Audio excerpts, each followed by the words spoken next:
তো hello guys, আবার চলে আসলাম নতুন একটা ইন্টারেস্টিং ভিডিও নিয়ে। তো ভিডিও শুরু করার প্রথমে একটা কথা বলে নিতে চাই, তুমি যদি আমার এই চ্যানেলে নতুন হয়ে থাকো তাহলে আমার চ্যানেলটি সাবস্ক্রাইব হবে, এবং তুমি যদি তোমার এই ভিডিওটা ফেসবুক পেজ দেখছো তাহলে ফলো দিয়ে রাখবে।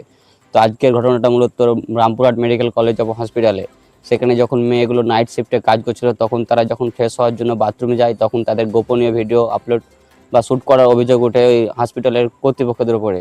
তো কি বলছে সে মেয়েটি তোমরা নিজের মুখ থেকে শোনো, তারপর আমি তাদের কিছু কথা বলছি।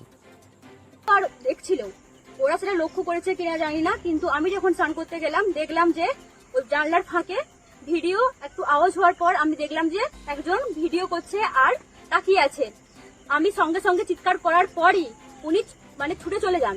তো তোমরা শুনলে সেই ঘটনাটা কি বলছিল সে মেয়েটারা। তো এই সব ঘটনাটা মূলত ঘটতেই থাকছে বারবার। বিহারেও একটা হসপিটালে নাকি এরকম ঘটনা ঘটেছে, কিন্তু সেটা এখন সোশ্যাল মিডিয়াতে জানানো যাচ্ছে না, কিন্তু খবরটা এসেছিল।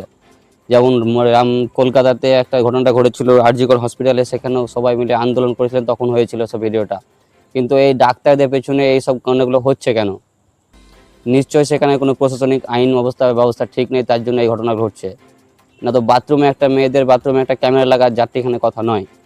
তাই বলছি, যারা সতর্কভাবে কাজ করছো এবং মেডিকেল কলেজ নিয়ে পড়াশোনা করছো তারা সবাই একটু সতর্ক থাকবে, এবং মেয়েটি নিজের মুখে বললেও সেটা ভিডিও তোমরা দেখতে পেলে। তো এইরকম খবরগুলো মূলত আমাদের এই চ্যানেলে প্রকাশিত হয়, তারা দেখতে থাকুন, তারা আমাদের এই চ্যানেলে ফলো দিয়ে রাখবেন। কেন আমাদের এই চ্যানেলে সবসময় যেটা সত্য সেটাকে তুলে ধরা হয়। আমরা কোনোদিন মিথ্যাকে প্রশ্রয় করি না এবং মিথ্যা দেখাতে চাই না, যেটা সত্য সেটাকে আমরা প্রকাশ করতে চাই।